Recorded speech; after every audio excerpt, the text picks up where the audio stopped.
যেই ব্যক্তি প্রতিদিন 11 বার বলবে লা হাওলা ওয়ালা কুওয়াতা ইল্লা বিল্লাহিল আলিয়্যিল আযীম,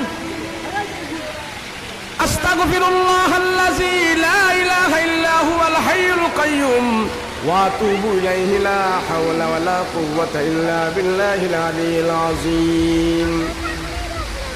রাসূল সাল্লাল্লাহু আলাইহি ওয়াসাল্লাম বলেন, আমার উম্মতেরা প্রতিদিন যদি কেউ 11 বার এই আমলটা করে, সকালে বিকালে যদি কেউ এই আমলটা করে, আল্লাহ পাক কার জীবনে কোনো অভাব দিবে না, অভাব দিবে না।